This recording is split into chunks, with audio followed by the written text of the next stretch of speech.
बंदी छोड़ सतगुरु रामपाल जी परमेश्वर जी की जय हो। परम पिता परमात्मा सारी सृष्टि के रचनहार कुल मालिक असंख्य ब्रह्मांडों के स्वामी जगत गुरु तीनों लोकों में प्रवेश करके सबका धारण पोषण करने वाले राजाधीराज आत्माधार नाथों के नाथ देवों के देव महादेव सर्वेश्वर महेश्वर मृत्युंजय अजरो अमर आदि अनादि सनातनी प्रभु जगत पिता जगदीश्वर श्री श्री 1008 की उपाधि के वास्तविक अधिकारी अकाल मूर्त शब्द स्वरूपी राम वासुदेव सर्वगतम परम परम पूज्य प्रथम पूज्य परम संत परम पुरुष परम धनी परम दयालु सत्य कबीर हक्का कबीर अल्लाहु कबीर अल्लाहु अकबर बाखबर अल्लाह ताला जगत के तारणहार जगत के मुक्तिदाता जगत के जगन्नाथ हारे के सहारे हिंदुओं के राम मुसलमानों के अल्लाह सिखों के वाहिगुरु ईसाइयों के मसीह दया के सागर दया निधि करुणा के सागर करुणा निधि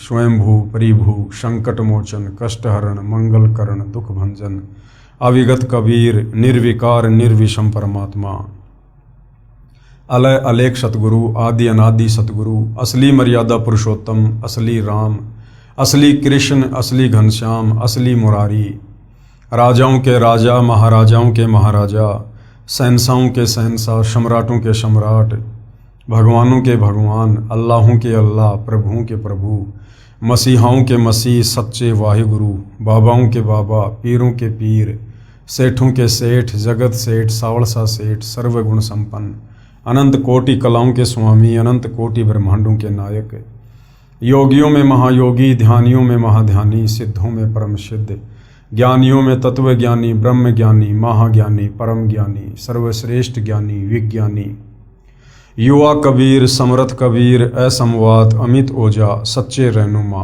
करीम अल्लाह सुभान अल्लाह दुनिया के अंतिम पैगंबर 8 सितंबर 1951 से गांव धनाना जिला सोनीपत हरियाणा भारतवर्ष की पावन भूमि पे प्रकट रियल कल की भगवान श्री नारायण साकार हरि श्री बाबा साहिब नूर अनंत परमात्मा सच्चे दरवेश सच्चे बाखबर संत श्रोमणी शहंशाह संसार परम पूज्य परमेश्वर सतगुरु रामपाल जी परमेश्वर जी के चरण कमल में आप और हम सभी भाई बहनों का अनंत कोटि दंडवत प्रणाम।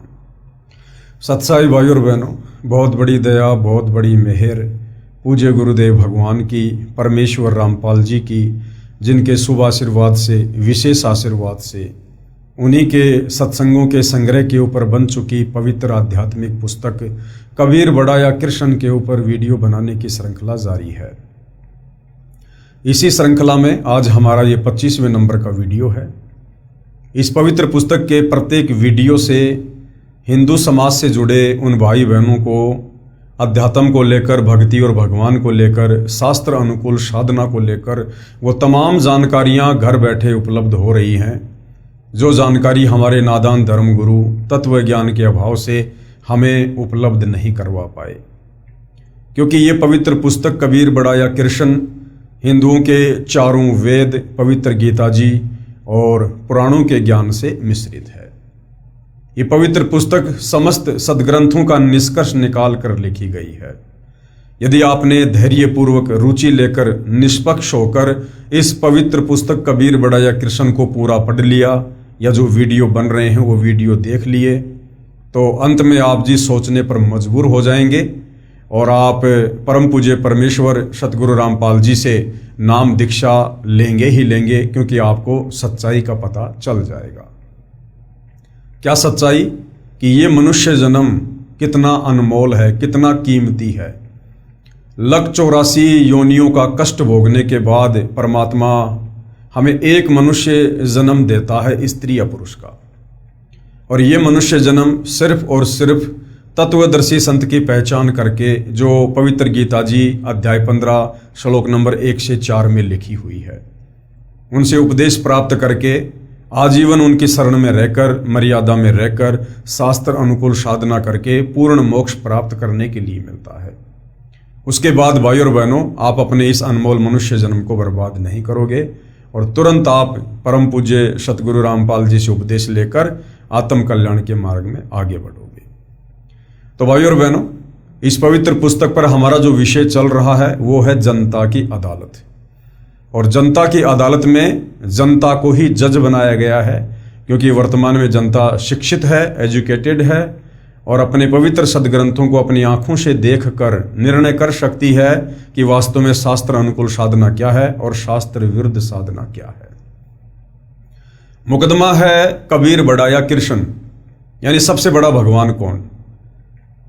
हिंदू धर्मगुरु आचार्य शंकराचार्य जो जनता की अदालत में श्री कृष्ण उर्फ विष्णु जी को पूर्ण परमात्मा बताते हुए उनकी तरफ से उनके वकील बनकर पैरवी कर रहे हैं, और कबीर जी की तरफ से कबीर जी के वकील सतगुरु रामपाल जी हैं, जो सर्व हिंदू धर्मशास्त्रों को दिखा दिखाकर प्रमाणित कर रहे हैं कि सृष्टि में यदि एकमात्र कोई अविनाशी परमात्मा है, अजन्मा स्वयंभू परिभू परमात्मा है, जो तीनों लोकों में प्रवेश करके सबका पालन पोषण करता है, तो वो कबीर देव है।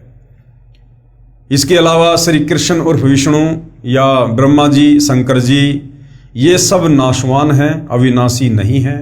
इनका जन्म होता है, इनकी मृत्यु होती है, इनके माता पिता हैं, और ये केवल एक ब्रह्मांड में 3 लोक के स्वामी है, वो भी एक एक गुण के, और इनकी भक्ति से पूर्ण मुक्ति नहीं हो सकती। अब जनता की अदालत में मामला चल रहा है, तो जनता को प्रमाण भी दिखाने पड़े, और सतगुरु रामपाल जी ने सर्व हिंदू धर्मशास्त्रों से प्रमाण दिखा दिखा के जनता की लगभग आंखें खोल दी हैं, और अब जनता भी अध्यात्म को और अधिक जानने में रुचि दिखा रही है। अपने नादान धर्मगुरुओं की अज्ञानता और पाखंड का पर्दाफाश होने के बाद कि हमारे धर्मशास्त्रों में भक्ति और भगवान को लेकर क्या लिखा हुआ है, और ये हमारे नादान धर्मगुरु पंडित ब्राह्मण आचार्य शंकराचार्य हमें क्या उल्टी आध्यात्मिक शिक्षा दे रहे थे, जिससे हमें किसी प्रकार का कोई भी आध्यात्मिक लाभ नहीं होना था। और अब सतगुरु रामपाल जी ने जो सच्चाई बताई है, उस सच्चाई को जनता स्वीकार कर रही है, क्योंकि आंखों से प्रमाण देख रही है। और अब अध्यात्म में और अधिक रुचि लेते हुए सतगुरु रामपाल जी से जनता तरह तरह के आध्यात्मिक सवाल कर रही है, और सतगुरु रामपाल जी जनता के प्रत्येक सवाल का प्रमाणित शास्त्रों को दिखा दिखाकर जवाब दे रहे हैं। तो फिलहाल मामला चल रहा है कि कबीर परमेश्वर जी ने जब ये लगभग 650 साल पहले सन 1518 में जो 120 वर्ष तक उन्होंने बनारस में रह के लीला की इस पृथ्वी पर, उसके बाद जब उन्होंने वापस सतलोक जाने का अपना प्लान बनाया, तो 1518 में मगहर से सशरीर सतलोक गए। उनके शरीर की जगह पर सुगंधित फूल बन गए। मगहर में आज भी वहां पर यादगार बनी हुई है हिंदू और मुसलमानों की। हिंदुओं ने अपना एक मंदिर बना दिया, मुसलमानों ने अपनी एक मस्जिद बना दी, और एक ये प्रमाण छोड़ दिया कि सन 1518 में कबीर जी आम व्यक्तियों की तरह शरीर छोड़कर मरकर नहीं गए, क्योंकि कबीर परमेश्वर 4 दाग में नहीं आते हैं। ना सतगुरु जननी जने जाके माना बाप, पिंड ब्रह्मण से रहित है ना वा तीनों ताप। कबीर परमेश्वर कभी भी 4 दाग में नहीं आते हैं, उनका कभी भी अंतिम संस्कार नहीं होता है। वे सशरीर आते हैं और सशरीर ही जाते हैं। और उस समय भविष्य वक्ताओं ने भविष्यवाणियां कर रखी थी कि इस समय मगहर में हिंदू मुसलमानों का बहुत भयंकर युद्ध होगा और करोड़ों लोग मरेंगे, और वास्तव में ऐसा ही होना था। लेकिन कबीर परमेश्वर समर्थ हैं, ये जो चाहे सो कर सकते हैं, इनके ऊपर और कोई शक्ति नहीं है, ये सर्व सिद्धियों के स्वामी हैं। और कबीर जी ने जाते जाते उस अनर्थ को टाल दिया, जबकि श्री कृष्ण जी की तुलना करके उन्होंने बताया कि श्री कृष्ण जी का अंत कितना दुखमय हुआ। एक बालिया नाम के शिकारी ने उनके पैर में जहरीला तीर मारा। दुर्वासा ऋषि के श्राप के चलते श्री कृष्ण जी की आंखों के सामने पूरा यादव कुल आपस में कट कट कर मर गया।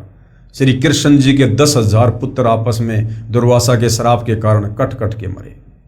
श्री कृष्ण ना अपना बचाव कर पाया, ना अपने कुल का, ना अपने परिवार का, ना अपने समाज का। और कबीर जी ने जो गृह युद्ध होना था उसको भी अपनी समर्थता से टाल दिया। और मगर में आज भी हिंदू और मुसलमान ऐसे रहते हैं जैसे एक माँ के दो बेटे हैं। यानी धर्म के नाम पर आज तक कभी हिंदू और मुसलमानों का मगर में कोई झगड़ा नहीं हुआ। तो यहां पर जनता की अदालत में जनता को श्री कृष्ण और विष्णु और कबीर परमेश्वर जी की तुलना करके ये समझाया जा रहा है कि वास्तव में सर्वशक्तिमान समर्थ परमात्मा कौन है। उसके बाद दिल्ली का बादशाह सिकंदर लोदी, जिसको असाध्य जलन का रोग था, किसी भी प्रकार से कोई राहत प्राप्त नहीं हो पा रही थी, फिर वो भी अंत में कबीर जी की शरण में गया और कबीर परमेश्वर जी ने आशीर्वाद मात्र से उनका असाध्य जलन का रोग ठीक कर दिया। और दिल्ली का बादशाह सिकंदर लोदी कबीर जी से उपदेश प्राप्त करके उनका शिष्य बन गया। अब राजा सिकंदर लोदी कबीर जी से अध्यात्म के विषय में बहुत कुछ जानने का इच्छुक है, तरह तरह के सवाल कर रहा है और कबीर जी उसके प्रत्येक सवाल का क्या जवाब दे रहे हैं। अब जनता की अदालत में मामला चल रहा है तो जनता ने यह तो देख लिया कि भाई हमारे जितने भी नादान धर्म गुरु आचार्य शंकराचार्य मठाधीश हैं, इनके पास में शास्त्र अनुकूल भक्ति नहीं है, इन्हें शास्त्रों का ज्ञान नहीं है, केवल एक संस्कृत भाषा का ज्ञान है। और संस्कृत भाषा का ज्ञान होने मात्र से हम धर्मशास्त्रों का निष्कर्ष निकाल लेंगे, ऐसा संभव नहीं है, क्योंकि तत्व ज्ञान के बिना हम किसी भी धर्मशास्त्र का निष्कर्ष नहीं निकाल सकते। और तत्व ज्ञान को देने के लिए खुद परमात्मा ही धरती पर सतगुरु रूप में प्रकट होते हैं। तो जनता को यह तो क्लियर हो गया कि जो भक्ति वर्तमान में हिंदू समाज में है, आचार्य शंकराचार्य दे रहे हैं, इस भक्ति से हमारी मुक्ति नहीं हो सकती, ना हमें किसी प्रकार का कोई भौतिक लाभ हो सकता है। और कबीर जी की भक्ति से ही हमारे सर्व कार्य सिद्ध होंगे और हमें मोक्ष भी मिलेगा। तो जनता अब क्या कह रही है जनता की अदालत में कबीर जी के वकील सतगुरु रामपाल जी से। प्रश्न नंबर 22, जो साधना हम पहले कर रहे हैं क्या वह त्यागनी पड़ेगी? जनता की अदालत में जनता सतगुरु रामपाल जी से कह रही है कि महाराज जी, जो भक्ति साधना हम पहले कर रहे थे या वर्तमान में कर रहे हैं, जो भी हिंदू समाज में प्रचलित है परंपरागत, देवी देवताओं की पूजा, माता मसाणी की पूजा, ब्रह्मा विष्णु महेश की पूजा, पेड़ पौधों की पूजा, क्या कबीर जी की भक्ति को लेने के लिए, आप जी से उपदेश लेने के लिए, क्या हमने वो पहले वाली भक्ति त्यागनी पड़ेगी? उत्तर, यदि शास्त्र विधि रहित है तो त्यागनी पड़ेगी। जो भक्ति आप ब्रह्मा विष्णु महेश की, देवी देवताओं की, माता मसाणी की कर रहे हो, यदि वो शास्त्रों के विरुद्ध है, मनमाना आचरण है, किसी भी शास्त्र में उस भक्ति को करने का उल्लेख नहीं है, तो आपने वो भक्ति त्यागनी ही पड़ेगी। क्योंकि गीता अध्याय 16 श्लोक नंबर 23 और 24 हमें यही बताता है कि अर्जुन, शास्त्र विधि को त्याग कर जो मनमाना आचरण करते हैं, यानी जो भक्ति साधना परमात्मा ने गीता जी में और वेदों में बताई है, उसके अलावा यदि हम कोई भी मनमुखी भक्ति करते हैं, मनमुखी मंत्रों का जाप करते हैं, उससे हमें किसी प्रकार का कोई लाभ नहीं होगा, वो मनमाना आचरण है। तो सतगुरु रामपाल जी कह रहे हैं, यदि शास्त्र विधि रहित है तो फिर त्यागनी पड़ेगी। यदि अनाधिकारी से दीक्षा ले रखी है, उसका कोई लाभ नहीं होना, पूर्ण गुरु से साधना की दीक्षा लेनी पड़ेगी। और पूर्ण गुरु कौन होता है? पूर्ण गुरु खुद कबीर भगवान ही होता है, जो तत्वदर्शी संत के रूप में धरती पर प्रकट होते हैं। और वर्तमान में इस पृथ्वी पर पूर्ण गुरु तत्वदर्शी संत सतगुरु रामपाल जी हैं। प्रश्न नंबर 23, परमात्मा साकार है या निराकार है? उत्तर दे रहे हैं, परमात्मा साकार है, नर स्वरूप है, यानी इंसान जैसा रूप है परमात्मा का, अर्थात मनुष्य जैसे आकार का है। अव्यक्त का अर्थ निराकार नहीं होता है, साकार होता है। उदाहरण के लिए, जैसे सूर्य के सामने बादल छा जाते हैं, उस समय सूर्य अव्यक्त होता है, हमें भले ही दिखाई नहीं देता, परंतु सूर्य अव्यक्त है अर्थात साकार है। जो प्रभु हमें सामान्य साधना से दिखाई नहीं देते, वे अव्यक्त कहे जाते हैं।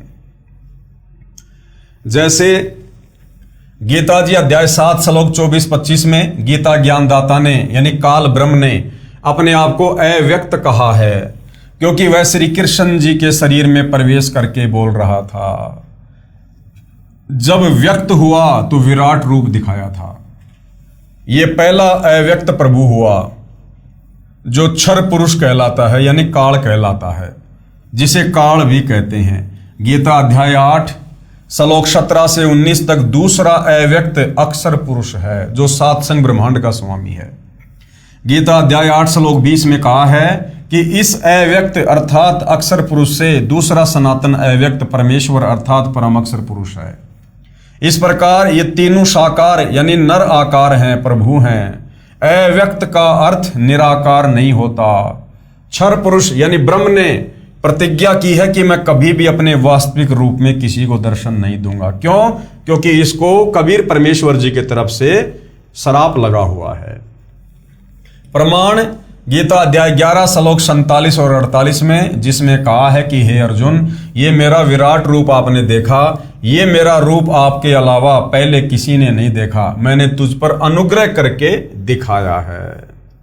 ये देखिएगा पवित्र गीता जी पेश है गीता जी अध्याय 11 श्लोक 47 की फोटोकॉपी। मया प्रश्नेन तव अर्जुन इदम रूपम परम दर्शितम आत्मयोगात तेजोमयम विश्वम अनंतम आधम। क्या लिखा है यहां पर? इस प्रकार अर्जुन की प्रार्थना को सुनकर श्री भगवान बोले यानी काल ब्रह्म बोला, हे अर्जुन, अनुग्रह पूर्वक मैंने अपनी योग शक्ति के प्रभाव से यह मेरा परम तेजोमय सबका आदि और सीमा रहित विराट रूप तुझको दिखलाया है, जिसे तेरे अतिरिक्त दूसरे किसी ने पहले नहीं देखा। यानी जो काल है वो निराकार नहीं है, वो अव्यक्त है, दूसरे के शरीर में प्रवेश करके अपना काम करता है, अपना ज्ञान देता है। गीता अध्याय 11 श्लोक 48 में कहा कि ये मेरा स्वरूप न तो वेदों में वर्णित विधि से, न जप से, न तप से, न यज्ञ आदि से देखा जा सकता है। इससे सिद्ध हुआ कि क्षर पुरुष यानी गीता ज्ञानदाता ये काल को किसी भी ऋषि, महर्षि व साधक ने नहीं देखा, जिस कारण से इसे निराकार मान बैठे। सूक्ष्म वेद यानी तत्व ज्ञान में कहा है कि खोजत खोजत था किया, अंत में कहा बेचून, न गुरु पूरा न साधना सत्य, हो रहे जूनम जून। जब ये काल ब्रह्मा विष्णु महेश का पिता, दुर्गा का पति, ज्योति निरंजन खुद कह रहा कि अर्जुन, मेरे रूप के दर्शन, मेरे इस ब्रह्म रूप के दर्शन, काल रूप के दर्शन कोई किसी भी विधि से नहीं कर सकता है, ना जप से, ना तप से, ना वेदों के अनुसार भक्ति से, ना गीता के अनुसार भक्ति से। अर्थात सतयुग से लेकर वर्तमान तक हमारे जितने भी आचार्य, शंकराचार्य, संत, महात्मा, ऋषि थे, तपस्वी थे, उनको इस काल ब्रह्म ने दर्शन नहीं दिए। और दर्शन ना देने के कारण उन्होंने अंत में थक हार कर इसको निराकार घोषित कर दिया। क्यों? क्योंकि हमारे साधु संत, महात्मा, ऋषि, आचार्य, शंकराचार्य तत्व ज्ञान से अपरिचित थे, उनको सृष्टि रचना का ज्ञान नहीं था। अगर उनको सृष्टि रचना का ज्ञान होता, कोई तत्वदर्शी संत उनका गुरु होता, तो वो कभी भी इस काल ब्रह्म को निराकार नहीं कहते। फिर उन्हें पता होता कि इसको एक भयंकर श्राप लगा हुआ है, इसने सतलोक में बहुत बड़ी गलती की थी, उसकी सजा स्वरूप परमेश्वर ने इसको श्राप दिया है। उस श्राप के चलते ये अव्यक्त रहता है, छुपा रहता है, अपने काल रूप में किसी को दर्शन नहीं देता, इसने प्रतिज्ञा कर रखी है। तो हमारे नादान धर्म गुरुओं को सृष्टि रचना का ज्ञान नहीं था, जिस कारण से इस ब्रह्म की साधना करते करते भी इन्होंने ब्रह्म के दर्शन नहीं किए। क्योंकि ब्रह्म खुद कह रहा है गीता अध्याय 11 श्लोक 48 में कि ये मेरा स्वरूप न तो वेदों में वर्णित विधि से, चाहे कितना ही वेद पढ़ लो, वेदों के अनुसार ओम नाम की साधना कर लो, दर्शन नहीं दूंगा। ना जप से, चाहे कितने नाम जाप कर लो, ना तप से, चाहे कितने दिन खड़े रहो, कितना ही भयंकर तप करो, ना यज्ञ से, चाहे कितने यज्ञ करो, मैं अपना वास्तविक रूप नहीं दिखाऊंगा। इससे सिद्ध हुआ कि क्षर पुरुष यानी गीता ज्ञानदाता को किसी भी ऋषि, महर्षि व साधक ने नहीं देखा, जिस कारण से इसे निराकार मान बैठे। सूक्ष्म वेद तत्व ज्ञान में कहा है कि खोजत खोजत थकिया, अंत में कहा बेचून। बेचारे साधना कर करके थक गए ऋषि महात्मा, और अंत में अपना क्या निष्कर्ष दे दिया समाज को कि परमात्मा निराकार है, ब्रह्म निराकार है। न गुरु पूरा न साधना सत्य, हो रहे जूनम जून, और 84 लाख योनियों में इसी प्रकार से फंसे हुए हैं। पेश है गीता अध्याय 11 श्लोक 48 की फोटोकॉपी। ये श्लोक आप जियों के सामने है। हे अर्जुन, मनुष्य लोक में इस प्रकार विश्व रूप वाला मैं न वेद और यज्ञों के अध्ययन से, न दान से, न क्रियाओं से और न उग्र तपों से ही तेरे अतिरिक्त दूसरे के द्वारा देखा जा सकता हूं। यानी कोई कितनी साधना कर ले, कितनी भी कोशिश कर ले, मैं ब्रह्म दर्शन नहीं दूंगा। अब गीता अध्याय 7 श्लोक 24-25 में गीता ज्ञानदाता ने स्पष्ट कर ही दिया है कि मैं अपनी योग माया से छिपा रहता हूं, यानी अपनी सिद्धि शक्ति से छिपा रहता हूं। मैं किसी के समक्ष यानी सामने नहीं आता। मैं अव्यक्त हूं, निराकार नहीं हूं। मैं अव्यक्त हूं, छुपा रहता हूं, आकार में हूं। छिपा है तो साकार है। अक्षर पुरुष भी अव्यक्त है। जो सात संग ब्रह्मांड का स्वामी है वो भी अव्यक्त रहता है। यह ऊपर प्रमाणित हो चुका है। इस प्रभु अक्षर पुरुष की यहां कोई भूमिका नहीं है। ये अपने सात संग ब्रह्मांडों तक सीमित है, इसलिए इसको कोई नहीं देख सका। पेश है गीता अध्याय 7 श्लोक 24-25 की फोटोकॉपी। गीता अध्याय 7 श्लोक 24 की फोटोकॉपी। अव्यक्तम व्यक्तिम आपनम मनन्ते माम अबुद्धे परम भावम अजानतम मम अव्ययम अनुत्तमम। बुद्धिहीन पुरुष मेरे अनुत्तम अविनाशी परम भाव को न जानते हुए कि मैं कभी किसी को दर्शन नहीं देता, मैं छुपा रहता हूं, मैं काल हूं, मुझे श्राप लगा हुआ है, ये बुद्धिहीन लोग नहीं जानते। अब इन बुद्धिहीन लोगों में हमारे पंडित, ब्राह्मण, धर्मगुरु, आचार्य, शंकराचार्य सब आ गए। मन इंद्रियों से परे मुझ सच्चिदानंद घन परमात्मा को मनुष्य की भांति जन्म कर व्यक्ति भाव को प्राप्त हुआ मानते हैं। ये मुझे श्री कृष्ण जी की तरह जन्म लेकर आया हुआ मानते हैं, लेकिन मैं जन्म नहीं लेता। गीता अध्याय 7 श्लोक 25 की फोटोकॉपी। अपनी योग माया से छिपा हुआ, यानी मैं छिपा हुआ रहता हूं। अब जो छिपा हुआ है इसका मतलब साकार है। मैं यानी ब्रह्म काल सबके प्रत्यक्ष यानी सामने नहीं होता, इसलिए यह अज्ञानी जन समुदाय मुझ जन्म रहित अविनाशी परमेश्वर को नहीं जानता, अर्थात मुझको जन्मने मरने वाला समझता है। परम अक्षर पुरुष यानी कबीर देव, कबीर परमात्मा, इस प्रभु की सर्व ब्रह्मांडों में भूमिका है। ये परमात्मा जब चाहे किसी भी ब्रह्मांड में आ सकते हैं, जा सकते हैं। ये काल के किस ब्रह्मांड में आ जाते हैं, अक्षर पुरुष के साथ संग ब्रह्मांडों में चले जाते हैं। ऊपर के चारों अजरो अमर अविनाशी लोकों में भ्रमण करते रहते हैं, क्योंकि ये सारी सृष्टि के मालिक हैं। ये सत्य लोक में रहते हैं, जो काल लोक 21 ब्रह्मांड से 16 संग कोस दूर है। एक कोस लगभग 3 किलोमीटर का होता है। इसकी प्राप्ति की साधना वेदों, चारों वेदों में वर्णित नहीं है। कबीर परमेश्वर को प्राप्त करने की साधना, सतलोक जाने का मार्ग इन चारों वेदों में नहीं है। वो कंप्लीट मार्ग बताने के लिए खुद कबीर परमात्मा तत्वदर्शी संत के रूप में आते हैं, जिस कारण से इस प्रभु को कोई नहीं देख सका। जब ये प्रभु परम अक्षर ब्रह्म यानी कबीर देव पृथ्वी पर सशरीर प्रकट होता है तो कोई इन्हें पहचान नहीं पाता। परमात्मा कबीर जी ने कहा है कि हम ही अलख अल्लाह हैं, कुतुब गोश और पीर, गरीब दास खालिक धनी और हमरा नाम कबीर।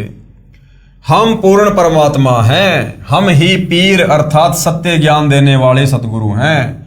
सर्व सृष्टि का मालिक भी मैं ही हूं, मेरा नाम कबीर है। परंतु सर्व साधकों, ऋषियों, महर्षियों ने यही ज्ञान दृढ़ कर रखा होता है कि परमात्मा तो निराकार है।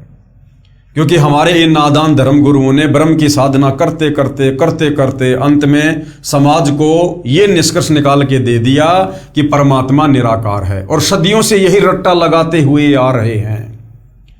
और जब वो कबीर परमात्मा धरती पर सशरीर प्रकट होता है मनुष्य रूप में अपने तेजोमय शरीर को हल्का करके, तो हम तो पहले से ही अज्ञान वाली चश्मा अपनी आंखों पर लगाए हुए हैं नादान धर्मगुरुओं के कहने पर।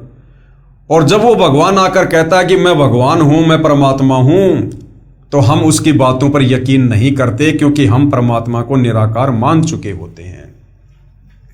और कहते हैं कि वो देखा नहीं जा सकता।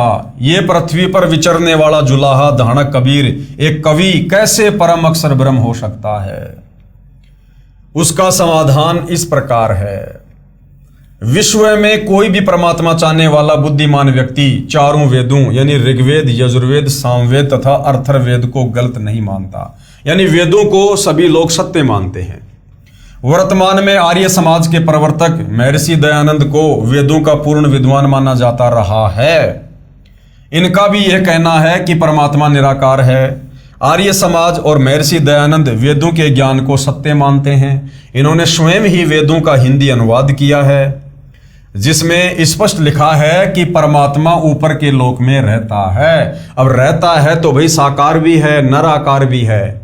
वहां से गति करके यानी चलकर सशरीर पृथ्वी पर आता है। अच्छी आत्माओं को मिलता है, उनको यथार्थ भक्ति का ज्ञान सुनाता है।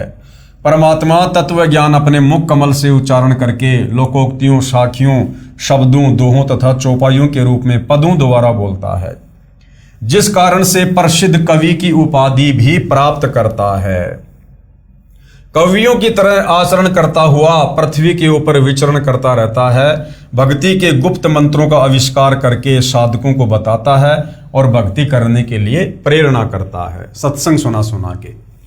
प्रमाण देखिए वेदों के निम्न मंत्रों की फोटोकॉपियां इस पुस्तक के पेज नंबर 314 पर। ऋग्वेद मंडल 9 सूक्त 86 मंत्र 26 और 27।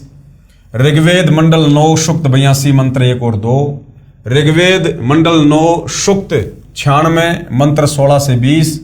ऋग्वेद मंडल 9 सूक्त 94 मंत्र 1। ऋग्वेद मंडल 9 सूक्त 95 मंत्र 2। ऋग्वेद मंडल 9 सूक्त 54 मंत्र 3। ऋग्वेद मंडल 9 सूक्त 20 मंत्र 1। और भी अनेकों वेद मंत्रों में उपरोक्त प्रमाण है। क्या प्रमाण है? कि परमात्मा मनुष्य जैसा नर आकार में है, नराकार है। श्रीमद् भगवद गीता अध्याय 4 श्लोक 32 तथा 34 में भी प्रमाण है। गीता ज्ञानदाता ने यानी काल ब्रह्म ने बताया कि हे अर्जुन, परम अक्षर ब्रह्म यानी कबीर देव अपने मुख कमल से तत्व ज्ञान बोलकर बताता है। उस सच्चिदानंद घन ब्रह्म की वाणी में यज्ञों अर्थात धार्मिक अनुष्ठानों की जानकारी विस्तार से कही गई है। उसको जानकर सर्व पापों से मुक्त हो जाएगा। फिर गीता अध्याय 4 श्लोक 34 में क्या कहा है कि उस ज्ञान को, जो ज्ञान कबीर परमात्मा खुद धरती पर प्रकट होकर अपने मुख कमल से वाणियों द्वारा उच्चारण करके बोलता है, उस ज्ञान को तू तत्वदर्शी संतों के पास जाकर समझ। यानी गीता ज्ञानदाता काल ब्रह्म कह रहा है कि वो ज्ञान मेरे पास भी नहीं है, वो तत्व ज्ञान अर्जुन मुझे भी पता नहीं है। उस ज्ञान को तू तत्वदर्शी संतों के पास जाकर समझे। उनको दंडवत प्रणाम करके विनय पूर्वक प्रश्न करने से वे तत्वदर्शी संत तुझे तत्व ज्ञान का उपदेश करेंगे। ये प्रमाण आपको बताए। और विशेष बात यह है कि गीता चारों वेदों का सारांश है। इसमें सांकेतिक ज्ञान ज्यादा है। यह भी स्पष्ट हुआ कि तत्व ज्ञान गीता से भी भिन्न है, क्योंकि गीता जी में परमेश्वर की कंप्लीट जानकारी नहीं है। क्योंकि गीता का ज्ञान कौन दे रहा है? काल ब्रह्म, 21 ब्रह्मांड का स्वामी। अब इस काल से ज्यादा तो विद्वान कोई 21 ब्रह्मांड का प्राणी हो नहीं सकता। और वो 21 ब्रह्मांड का स्वामी काल ब्रह्म भी गीता का ज्ञान देते समय श्री कृष्ण जी के शरीर में प्रवेश करके कह रहा है अध्याय 4 श्लोक 34 में कि अर्जुन, मुझे भी पूरी जानकारी सृष्टि रचना की नहीं है, अध्यात्म की नहीं है। उसके लिए तू किसी तत्वदर्शी संत की शरण में जा। इसका मतलब गीता जी में उस पूर्ण ब्रह्म परमेश्वर परम अक्षर ब्रह्म की साधना का कंप्लीट ज्ञान नहीं है। वो तत्वदर्शी संत बताएगा। वह केवल तत्वदर्शी संत ही जानते हैं, जिनको परम अक्षर ब्रह्म स्वयं धरती पर प्रकट होकर बताते हैं।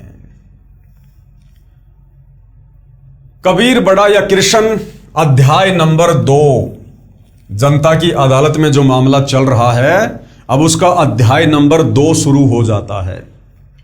और क्या है? किसने देखा परमेश्वर? कि भाई उस परम अक्षर ब्रह्म को, कबीर देव को, सारी सृष्टि के मालिक को, सच्चिदानंद घन ब्रह्म को, जिसको साकार परमात्मा बताया गया है, मनुष्य दृश्य बताया गया है, उस परमेश्वर को किसने देखा है? प्रश्न नंबर 24, किन किन पुण्यात्मा महात्माओं को परमात्मा यानी कबीर परमेश्वर परम अक्षर ब्रह्म मिले हैं? उत्तर है, परमात्मा चारों युगों में प्रकट होकर ज्ञान सुनाते हैं। सतयुग में सत सुकृत नाम से, त्रेता युग में मुनिंद्र नाम से, द्वापर युग में करुणामय नाम से और कलयुग में कबीर नाम से परमेश्वर प्रकट हुए हैं।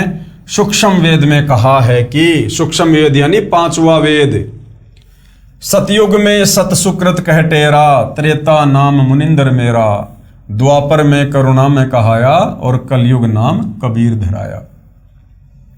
परम अक्षर ब्रह्म कौन है? परम अक्षर ब्रह्म एक होता है ब्रह्म। ब्रह्म कौन है? ये 21 ब्रह्मांड का स्वामी, दुर्गा का पति, ब्रह्मा विष्णु महेश का पिता, जो गीता का ज्ञान देने वाला है, इसको कहते हैं ब्रह्म। दूसरा है पर ब्रह्म, जो सात संग ब्रह्मांड का स्वामी है, जिसको अक्षर पुरुष भी कहते हैं, पर ब्रह्म भी कहते हैं। और तीसरा है परम अक्षर ब्रह्म यानी कबीर देव, तत्व ब्रह्म, सारी सृष्टि का मालिक। परम अक्षर ब्रह्म कौन है तथा किस किस को मिला परमात्मा?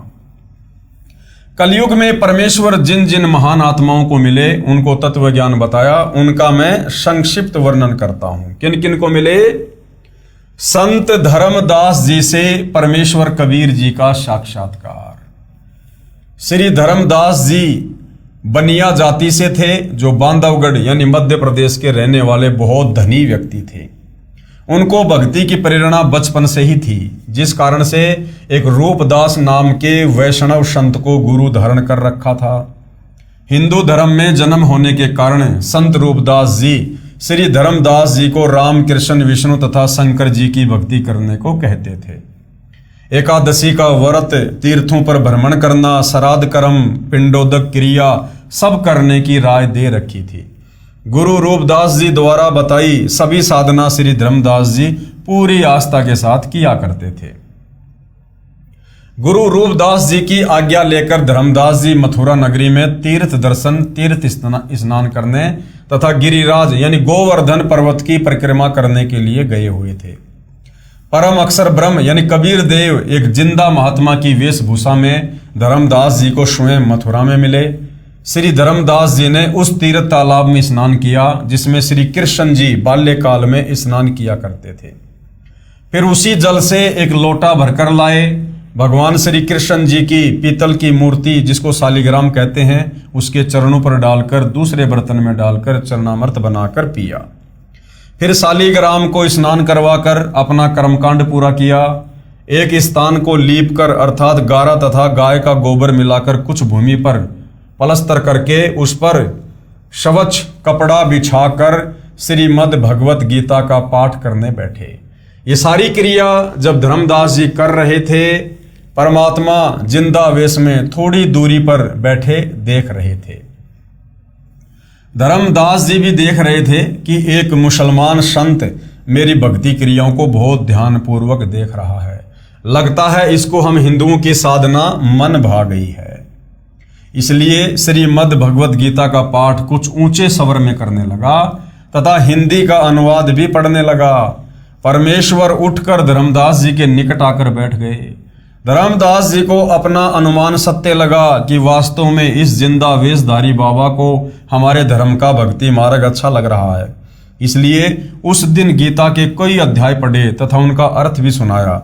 जब धर्मदास जी अपना दैनिक भक्ति कर्म कर चुका तब परमात्मा ने कहा कि हे महात्मा जी, आपका शुभ नाम क्या है? कौन जाति से हैं? आप जी कहाँ के निवासी हैं? किस धर्म पंथ से जुड़े हैं? कृपया बताने का कष्ट करें। मुझे आपका ज्ञान बहुत अच्छा लगा, मुझे भी कुछ भक्ति ज्ञान सुनाइए, आपकी अति कृपया होगी। यानी परमात्मा धर्मदास जी के निकट आने का प्रयास कर रहे हैं, धर्मदास जी की भूरी भूरी प्रशंसा करके। धर्मदास जी ने उत्तर दिया, मेरा नाम धर्मदास है, मैं बांधवगढ़ गांव का रहने वाला वैश्य कुल से हूं, यानी बनिया जाति से हूं। मैं वैष्णव पंथ से दीक्षित हूं, हिंदू धर्म में जन्मा हूं। मैंने पूरे निश्चय के साथ तथा अच्छी तरह ज्ञान समझकर वैष्णव पंथ से दीक्षा ली है। मेरे गुरुदेव श्री रूपदास जी हैं। अध्यात्म ज्ञान से मैं परिपूर्ण हूं। अन्य किसी की बातों में आने वाला मैं नहीं हूँ। राम कृष्ण जो श्री विष्णु जी के ही अवतार हुए हैं तथा भगवान शंकर की भी पूजा करता हूँ। एकादशी का व्रत रखता हूँ, तीर्थों में जाता हूँ, वहाँ दान करता हूँ, शालिग्राम की पूजा रोज करता हूँ।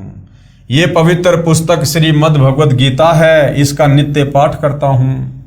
मैं अपने पूर्वजों का जो स्वर्गवासी हो चुके हैं श्राद्ध भी करता हूँ, पिंडदान भी करता हूँ। मैं कोई जीव हिंसा नहीं करता, मांस मदिरा तंबाकू सेवन नहीं करता।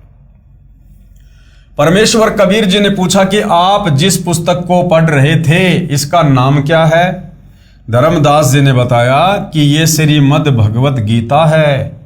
हम शुद्ध रहते हैं, शूद्र को निकट भी नहीं आने देते, यानी हम मांस वगैरह नहीं खाते।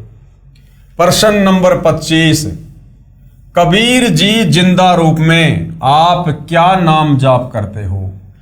अब महात्मा संत की वेशभूषा में, जिंदा बाबा की वेशभूषा में धर्मदास जी से कबीर परमात्मा ने पूछा कि आप क्या मंत्र जाप करते हो महात्मा जी?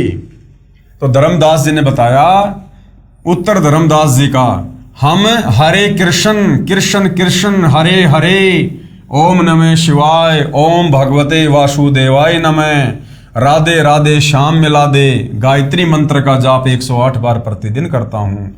विष्णु सहस्त्र नाम का जाप भी करता हूँ, यानी विष्णु जी के रोज 1000 मंत्रों का जाप करता हूँ। फिर कबीर परमात्मा जी ने सवाल किया, हे महात्मा धर्मदास, गीता का ज्ञान किसने दिया? उत्तर धर्मदास का, कुल के मालिक सर्वशक्तिमान भगवान श्री कृष्ण जी ने, यही श्री विष्णु जी हैं। फिर परमात्मा जी ने सवाल किया धर्मदास से, प्रश्न नंबर 27, जिंदा बाबा रूप में परमात्मा का प्रश्न। आप जी के पूज्य देव श्री कृष्ण अर्थात श्री विष्णु हैं, उनका बताया भक्ति ज्ञान गीता शास्त्र है। हे धर्मदास, एक किसान को वृद्ध अवस्था में पुत्र प्राप्त हुआ। किसान ने विचार किया कि जब तक पुत्र खेती बाड़ी करने योग्य होगा तब तक मेरी मृत्यु हो जाएगी। इसलिए उसने खेती करने का तरीका, अपना अनुभव एक बही यानी रजिस्टर में लिख दिया। अपने पुत्र से कहा कि बेटा, जब आप युवा हो जाओ तो मेरे इस रजिस्टर में लिखे अनुभव को बार बार पढ़ना, इसके अनुसार फसल बोना। कुछ दिन पश्चात पिता की मृत्यु हो गई। अब वो पुत्र प्रतिदिन अपने पिता के अनुभव का पाठ करने लगा, परंतु फसल का बीज व बिजाई सिंचाई उस अनुभव के विपरीत करता था। तो क्या वह पुत्र अपने खेती बाड़ी के कार्य में सफलता प्राप्त करेगा? तो धर्मदास जी ने कहा, इस प्रकार तो पुत्र निर्धन हो जाएगा। उसको तो पिता के लिखे अनुभव के अनुसार प्रत्येक कार्य करने चाहिए, वो तो मूर्ख पुत्र है।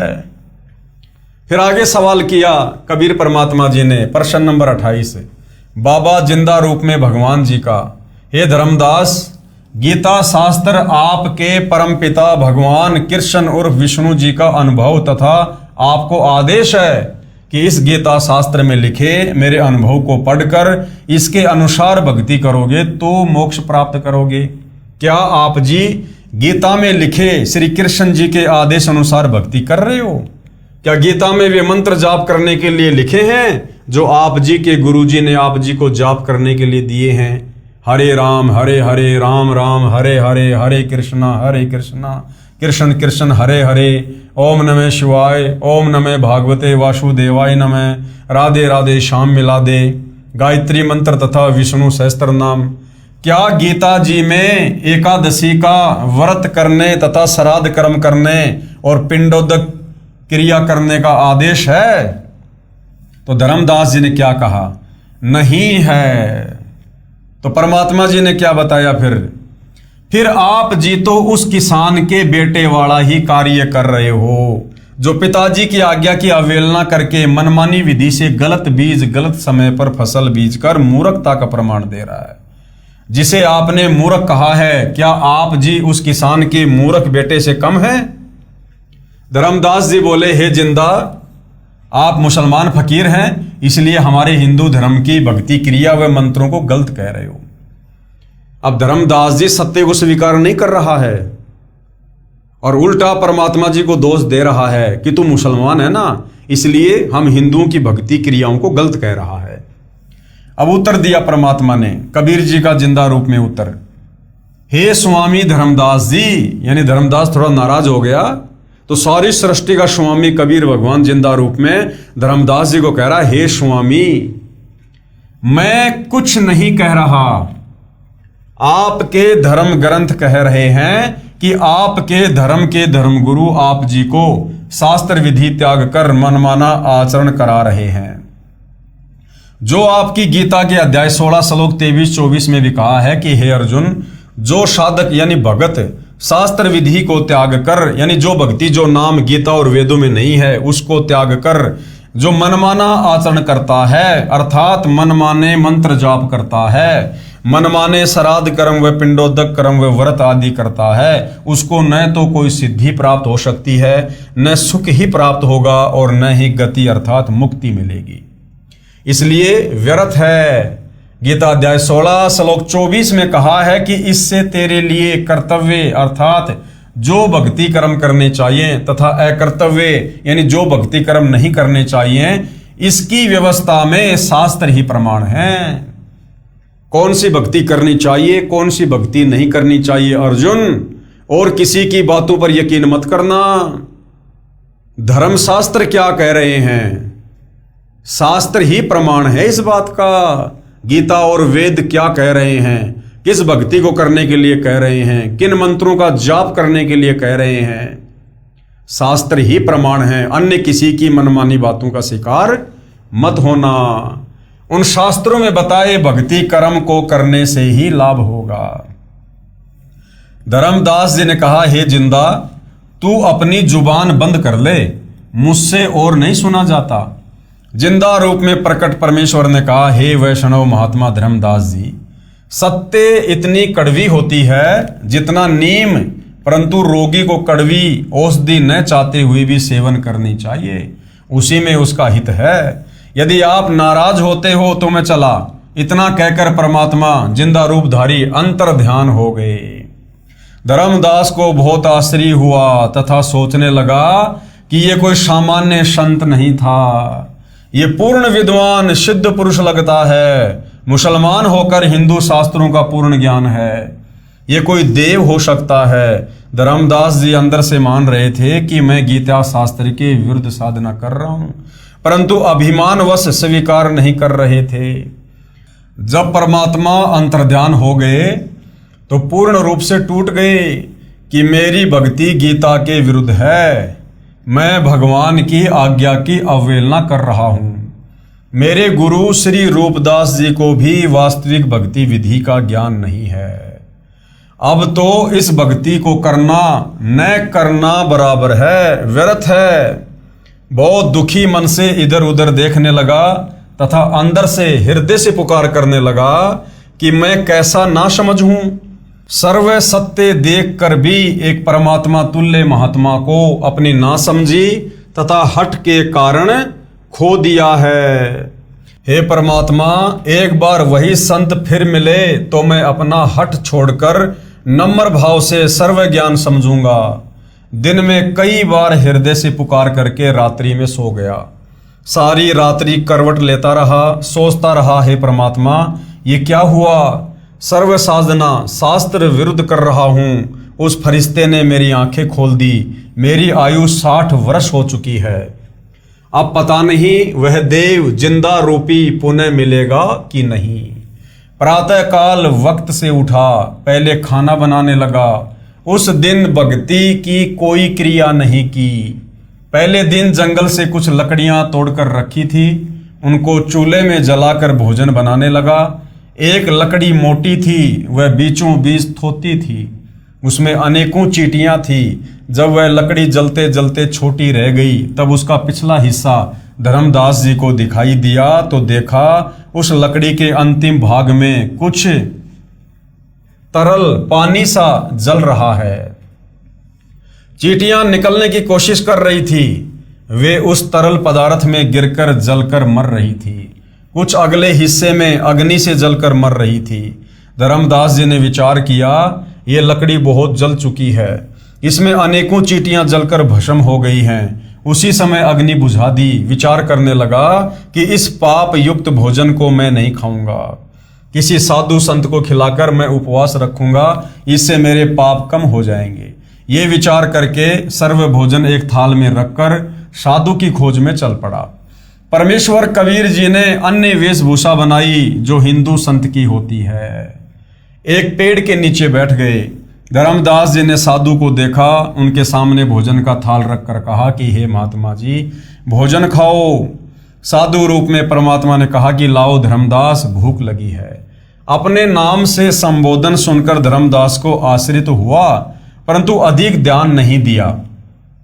साधु रूप में विराजमान परमात्मा ने अपने लोटे से कुछ जल हाथ में लिया तथा कुछ वाणी अपने मुख से उच्चारण करके भोजन पर जल छिड़क दिया। सर्व भोजन की चींटियां बन गई। चींटियों से थाली काली हो गई। चींटियां अपने अंडों को मुख में लेकर थाली से बाहर निकलने की कोशिश करने लगी। परमात्मा भी उसी जिंदा महात्मा के रूप में हो गए जो पहले दिन धर्मदास जी को मिले थे। तब कहा कि हे धर्मदास वैष्णव संत, आप बता रहे थे कि हम कोई जीव हिंसा नहीं करते, आपसे तो कसाई भी कम हिंसक है, आपने तो करोड़ों जीवों की हिंसा कर दी। धर्मदास जी उसी समय साधु के चरणों में गिर गया तथा पूर्व दिन हुई गलती की क्षमा मांगी तथा प्रार्थना की कि हे प्रभु, मुझ अज्ञानी को क्षमा करो।